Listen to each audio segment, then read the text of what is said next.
Nesse vídeo você vai ter a oportunidade de testar o seu inglês com um diálogo básico, uma conversação em ritmo mais lento, uma fala mais clara, e a gente vai cuidar aqui para não aprofundar demais os assuntos, para que você consiga testar se você é capaz de entender uma conversação natural, porém talvez de forma mais articulada, para facilitar a sua compreensão.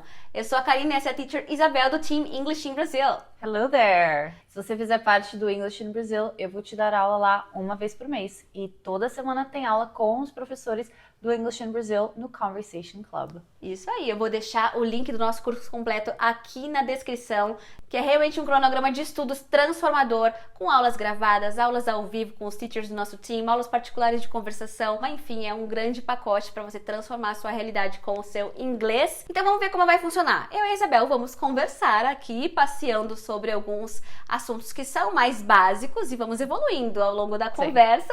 E a gente vai deixar algumas perguntas na tela para você checar se você entendeu realmente o que a gente falou. As respostas estão na descrição aqui do vídeo, mas não veja ainda, viu? Veja só depois de assistir ao vídeo para checar se você entendeu ou não. Então eu sugiro que você pause o vídeo agora, pegue um papel e uma caneta e faça anotações para que esse teste fique ainda mais proveitoso para você, ok? So, Isabel, do you have a nickname? My nickname is Belle. My friends and family call me Belle, but people who know me from the internet, from English in Brazil, call me Isa. Isa? Yeah. I like it. I don't have an official nickname, but some people call me Ka, some people call me Kaka, but I don't think I have a nickname. And where are you from? Well, I'm actually from here, from São Paulo. What about you? I live in São Paulo too, but I'm from Rio Grande do Sul. I've lived here for 12 years now. Wow, nice. Have you ever been to Rio Grande do Sul? I have. I've been to Bento Gonçalves, where they have all the wine. It's very nice. Yeah, it's a beautiful place. You've never been to Gramado? I've been to Gramado, but the weather was terrible. Too cold? No, I didn't see anything. A lot of fog. It's very common there. Yeah. I'm sorry for you. Yeah. It happened to me when I visited San Francisco in California. So, you know, the Golden Gate Bridge?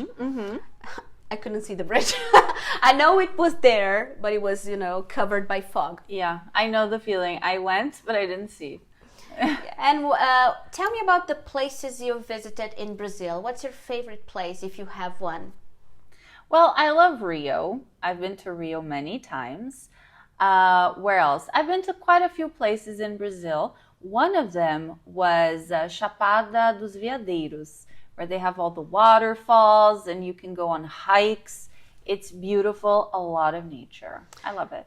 I would mention Rio too, because maybe it's the most famous place in the country. We see this on soap operas and everything. So when I saw Cristo Redentor, Christ the Redeemer, I was like, oh my God, I'm really here. So I can't forget this feeling, you know. I still feel it when I think of it. So it was really nice. And I also love the south of the country. I know I'm from there, but there are wonderful landscapes there. Actually, I've been to the northeast of the country only once. No way. Yeah. No way. For work. So I went to Fortaleza to launch my book, but I had only one day there.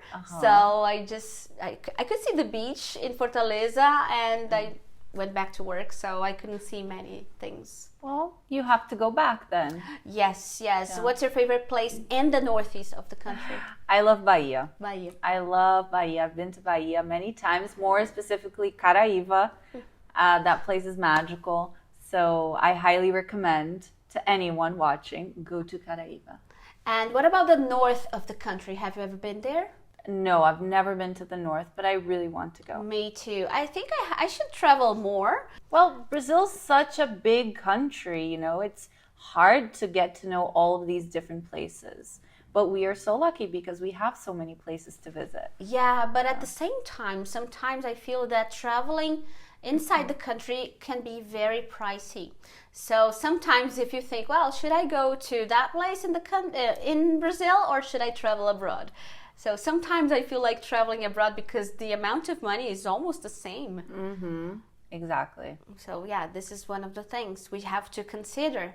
And what do you do for a living? So you're a teacher, but tell me about your routine as a teacher. Mm-hmm. Yes, I am a business English teacher and also a content creator. But my routine is pretty busy, it's pretty crazy. I wake up at 6 every day. I try to do some yoga before I start work. And my first class is at 8 a.m. Online class, right? Online class, I forget to mention that, but because I've been doing it since 2018, but online, yeah, for sure.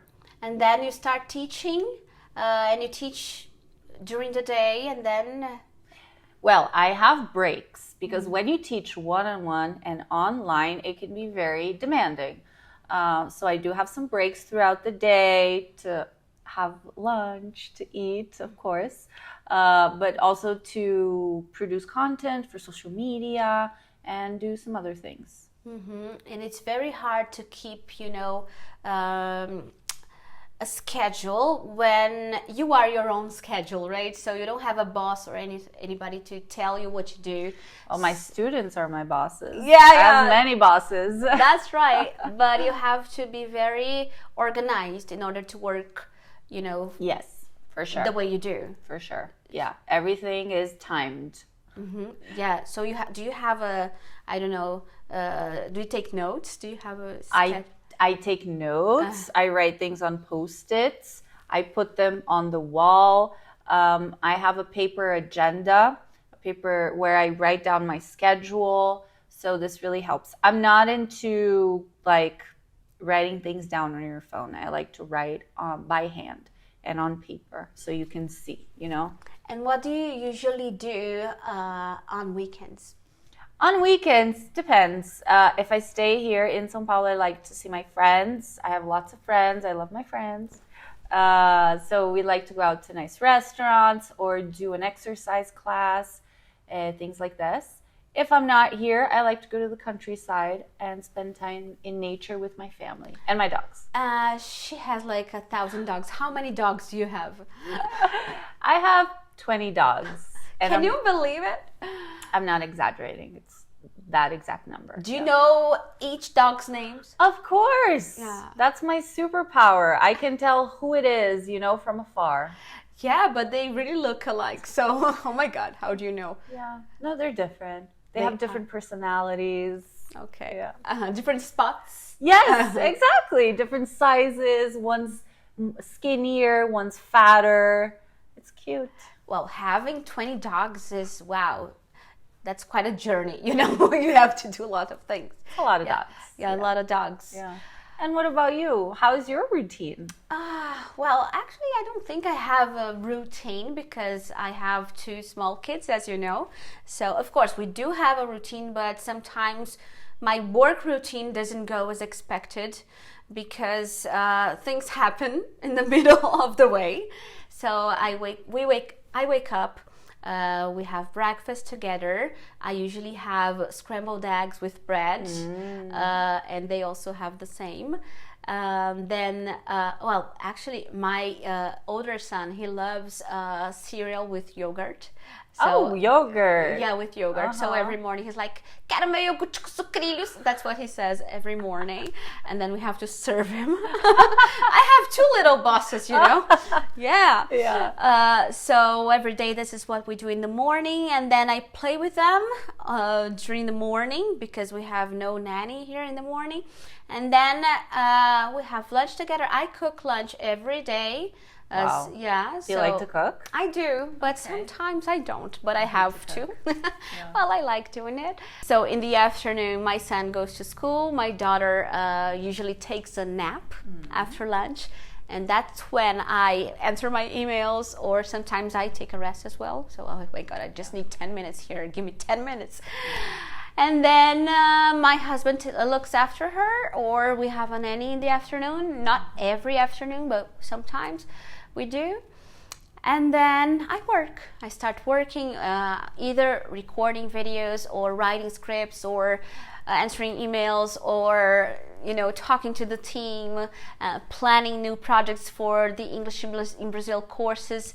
So it's a lot of things to do. And then at 5, my son comes back from school. Then I play with them a little more.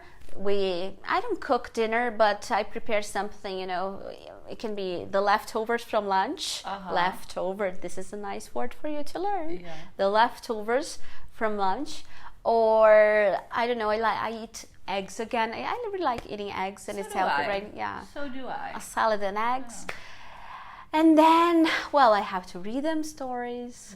I have to weigh them for... In English or in Portuguese? Both. My son, he loves stories in English because he goes to a bilingual school, which is your case too, right?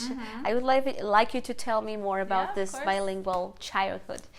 And then I read them a story. And when they sleep, sometimes I sleep with them because I'm too tired.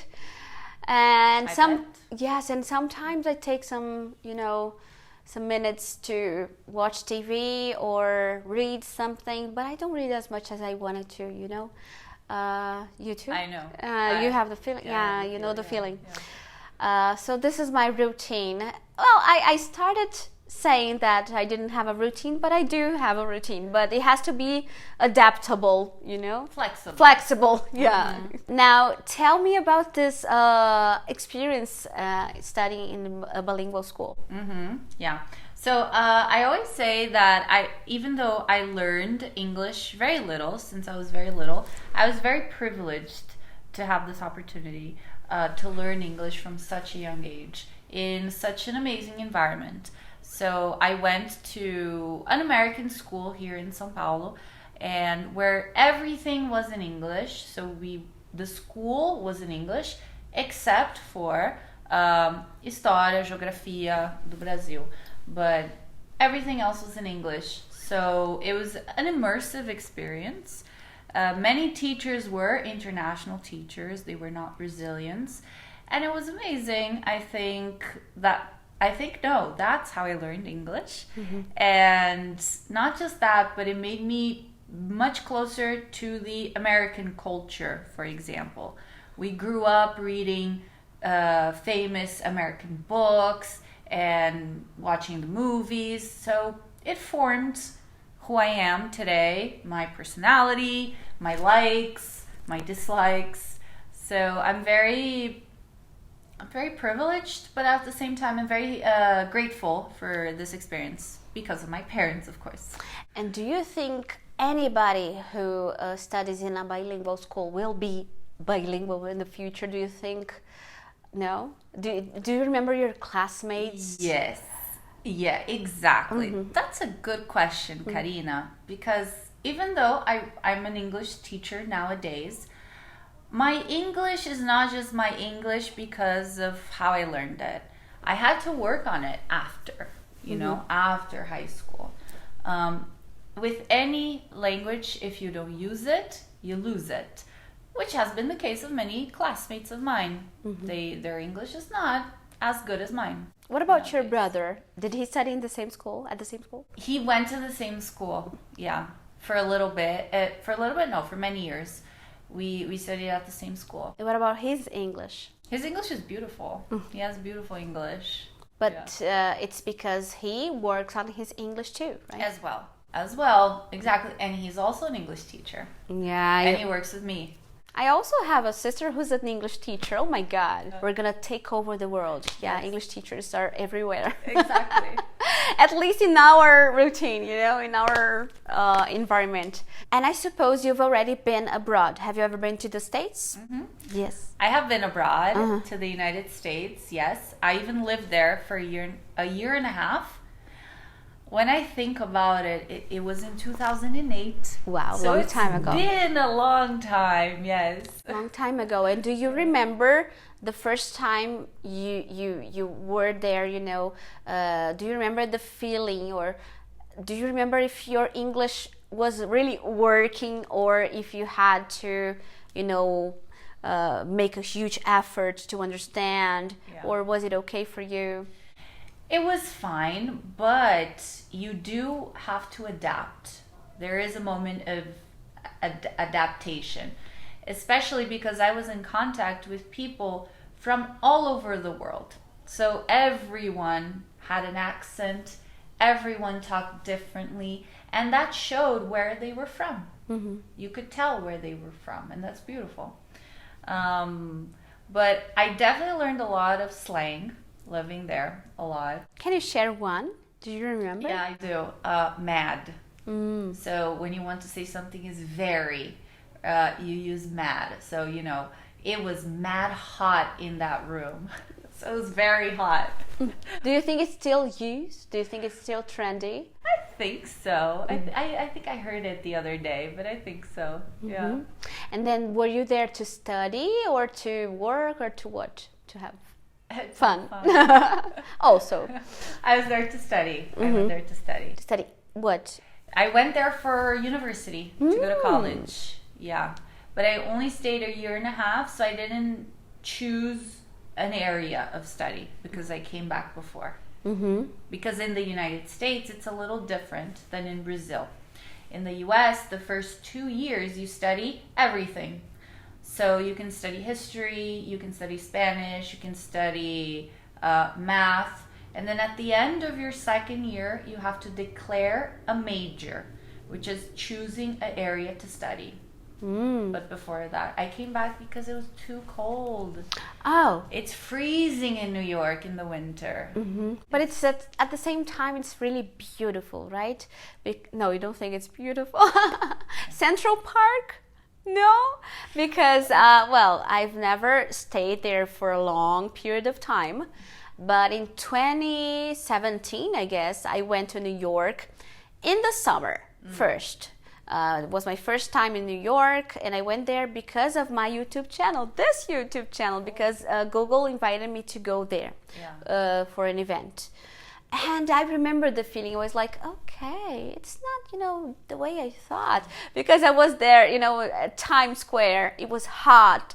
It was scorching hot. Mad hot. Yeah, mad hot. Lots of people talking and doing lots of stuff. And I was like, oh, it isn't as nice as it is in the films, in the movies.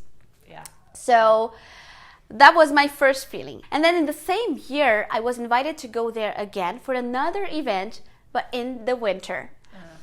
And that's when I really felt, okay, I'm in New York. I'm in the New York from the movies, because I saw Central Park covered in snow. And, you know, all the window shops, they were decorated with Christmas ornaments. And we could hear Christmas carols everywhere. So for me, that was really magical, because I love Christmas time. It's my favorite time of the year. And it really felt like Christmas, because Christmas was everywhere. And I couldn't stop thinking of the movie Home Alone, you know. Classic. It's a classic. Okay.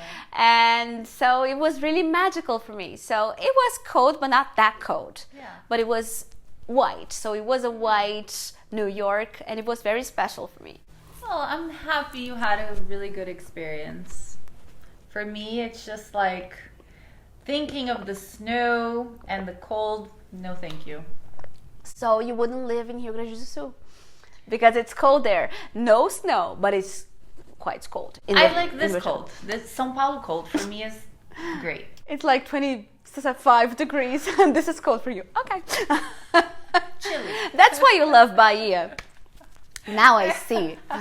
The sun, the heat. Yeah. So we talked about our experience, you know, learning English. Not your experience, not mine, but everybody knows my experience learning English already. But what about music? Do you think this played an important role in your learning process? That's a really interesting question, because, well, the short answer is definitely. The long answer is that when I was a teenager, I loved music. I was obsessed. I was an emo kid. Do you know emo? Yeah. Emo. I was an emo kid. So I listened to all. So did you have like the bangs? I did. The fringe to the side. Yeah. But I have curly hair, so it wouldn't stay straight. Oh my God. Yeah. And then would you straighten your hair? I tried to. It didn't look so good, but I tried to. Yeah. But, through the lyrics, I would analyze the lyrics of the songs, and I learned so many different words, so many different expressions through the songs. Yeah. And what was your favorite band? I had 3. Let's see if you can identify with Fall Out Boy. Have you heard of it? Mm-hmm. Love to this day. I think their music is really good. My Chemical Romance. They were the biggest one. I like it. I remember there's a song, Hurry Up, na, na, na. So if you oh my god, I can't remember the words and the lyrics, but I remember the rhythm. Yeah. So if you had us down this way. Elena. Oh, Elena. Yeah. This was what came to my mind. Yeah. Emo. Peak emo. Yeah. And Taking Back Sunday. No, I don't know this one. It's a song or a band? A band. I don't know this band. It's a band. Yeah, their new album, by the way, is amazing. It's like rock. It's not emo anymore. It's rock. It's really good. And what about the national bands? Were you a fan of Fresno or I don't know? What are the other emo bands in Brazil? NX0, yeah. Yeah, I wasn't. Yeah. I wasn't because I was so in love with English, and I wanted to listen to that angst in English. So yeah. And what about now? Okay, I know the answer, but what's your favorite singer now? Let me think. Well, Taylor Swift, of course. How did you change from emo songs to Taylor Swift? I have a theory about that. If you look at Taylor Swift's lyrics, they're really emotional. Emo is really emotional. So the original Taylor Swift fan was first an emo. An emo kid. Okay, it makes sense. So when did you start, enjoying her songs? When I was in the US. She exploded with Love Story. Love Story was everywhere. And I started listening, and then I started listening to the whole album, and I fell in love. And I've been in love ever since. Yeah, you've been to the concert too, right? Yes. Many concerts or just one? Just 2. 2. Yeah. But these 2 in Brazil, right? In Brazil. Last year. Last year. Yeah. You were in that show where we have the terrible the tragedy with the girl who passed away, right? No. And how did you feel in that concert? Was it really too hot? Did you feel uncomfortable? Well, I got there in the nick of time. The show was going to start. Taylor was going to go on stage in 1 minute because it shows in the screen. There's a countdown. Oh. So I got there. It was like 1 minute, 30 seconds, and I'm like running. So I got there, and the emotion started already. I was sweating like I have never sweat in my life before. It was mad hot. No, I'm not exaggerating. I've never felt so hot in my whole life. Ever. It was insane. The concert was amazing. I felt comfortable. I wasn't in front of the people. Like, I tried to stay at a safe distance. But it was amazing. It was a dream come true. I remember, I think I had that feeling when I went to Hanson's concert. But I was only 13. Yeah, it was my first Hanson concert. And then I went to 3 or 4 other concerts later. I don't know. In Brazil. In Brazil. We've just stopped for a while because we noticed that her mic was not recording. I'm so sorry, but I hope you can understand and you can actually do the listening exercise with the audio we have now, because we talked a lot. And then we don't want to record the video again. It wouldn't be, as natural as it was. It would be fake if we did it again. Exactly. So now you can hear her beautiful voice. Can you hear me? Much better. Okay, so you had a question for me? One last question? Yeah, Karina. So we're always sharing the concerts we're going to. Is there any artist or band you really want to see, like this year, the next? Oh, so many. I've heard that Bon Jovi is going to be in Brazil this year, so I would love to go there, and to see the show. And also, I saw Kings of Leon in the Lollapalooza show, so I was like, wow, this is a concert I would love to go. And Red Hot Chili Peppers. They're always here. But I don't know why I've never been to their concert. I don't know why. Because always Rock in Rio. Never, an individual concert. And Rock in Rio is in Rio, and it's too far. Yeah. It's a lot of things. So going to Rock in Rio is not, like going to Estádio do Morumbi to see a concert. Definitely not. Yeah. So Isabel, thank you very much for accepting to, practice our conversation in English. Yes. And to make them practice their listening skills in English. Eu espero muito que vocês tenham gostado. A gente teve esse problema de áudio aqui no meio, mas na voz da Isabel. Eu espero que a gente consiga consertar aqui no vídeo. Mas a gente repete, esse é um primeiro vídeo. Isabel, o que tu achou de participar? Eu adorei, eu achei que ficou um bate-papo super natural e adorei falar. É isso, e a gente fez um outro vídeo juntas sobre o TOEFL, o teste do TOEFL. Se ele já foi pro ar, eu vou deixar aqui no card, se não, em breve estará aqui, então fique ligado, tá bom? E me conta aqui nos comentários como foi entender essa conversa. Foi tranquilo? Foi difícil? Conta aqui pra gente quantas que você conseguiu acertar e se inscreve no English Brasil, siga a Teacher Isabel pra continuar aprendendo inglês, tá bom? See you next video. Bye! Bye, bye!